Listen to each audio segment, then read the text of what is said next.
प्राचीन समय में विद्यार्थी गुरुकुल में रहकर ही पढ़ा करते थे। बच्चे को शिक्षा ग्रहण करने के लिए गुरुकुल में भेजा जाता था। बच्चे गुरुकुल में गुरु के सानिध्य में आश्रम की देखभाल किया करते थे और अध्ययन भी किया करते थे। वृद्धराज को भी सभी की तरह गुरुकुल भेज दिया गया। वहां आश्रम में अपने साथियों के साथ घुलने मिलने लगा, लेकिन वह पढ़ने में बहुत ही कमजोर था। गुरुजी की कोई भी बात उसके बहुत कम समझ में आती थी। इस कारण सभी के बीच वह उपहास का कारण बनता है। उसके सारे साथी अगली कक्षा में चले गए, लेकिन वो आगे नहीं बढ़ पाया।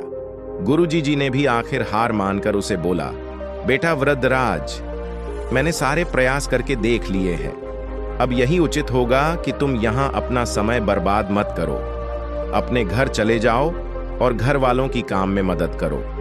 वृद्धराज ने भी सोचा कि शायद विद्या मेरी किस्मत में नहीं है, और भारी मन से गुरुकुल से घर के लिए निकल गया। दोपहर का समय था। रास्ते में उसे प्यास लगने लगी। इधर उधर देखने पर उसने पाया कि थोड़ी दूर पर ही कुछ महिलाएं कुएं से पानी भर रही थीं। वह कुएं के पास गया। वहां पत्थरों पर रस्सी के आने जाने से निशान बने हुए थे, तो उसने महिलाओं से पूछा, यह निशान आपने कैसे बनाए? तो एक महिला ने जवाब दिया, बेटे, यह निशान हमने नहीं बनाए। यह तो पानी खींचते समय इस कोमल रस्सी के बार बार आने जाने से ठोस पत्थर पर भी ऐसे निशान बन गए हैं। वृद्धराज सोच में पड़ गया। उसने विचार किया कि जब एक कोमल से रस्सी के बार बार आने जाने से एक ठोस पत्थर पर गहरे निशान बन सकते हैं, तो निरंतर अभ्यास से मेन विद्या ग्रहण क्यों नहीं कर सकता।